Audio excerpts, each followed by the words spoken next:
ఇప్పుడు కరివేపాకు టేస్ట్ చేద్దామండి. కొంచెం నెయ్యి వేసుకొని టేస్ట్ చేద్దాం. టేస్ట్ చేయబోతున్నాం.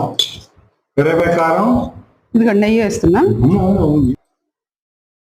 కరివేపాకు కారం ముందు కరివేపాకు టేస్ట్ చేద్దామండి. ఇదిగోండి కరివేపాకు కారం.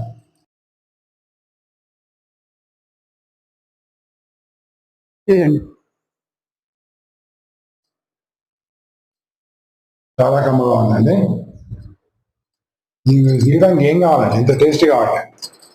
మీరు కూడా ఇంట్లో చేసుకొని ట్రై చేయండి. బయట ఫుడ్లు మానేయండి, వద్దండి. ఇంత కమ్మగా టైం లేని వాళ్ళకి ఎప్పుడైనా వీకెండ్స్లో తీరిక టైం చేసుకొని తొందర చేసుకొని శుభ్రంగా రైస్ వండుకొని ఇప్పుడు ఉంటే సరిపోతుంది. తినండి, నెయ్యి వేసుకొని. హెల్తీగా ఉంటుంది, టేస్ట్గా ఉంటుంది. ఈ పిజ్జా బర్గర్ అన్నా ఇది ఉత్తమం అండి. ఇది పిల్లలు కూడా నేర్పించండి, టేస్ట్ చేయండి, కామెంట్ చేయండి, షేర్ చేసుకోండి. ఓకే, చాలా బాగుందండి.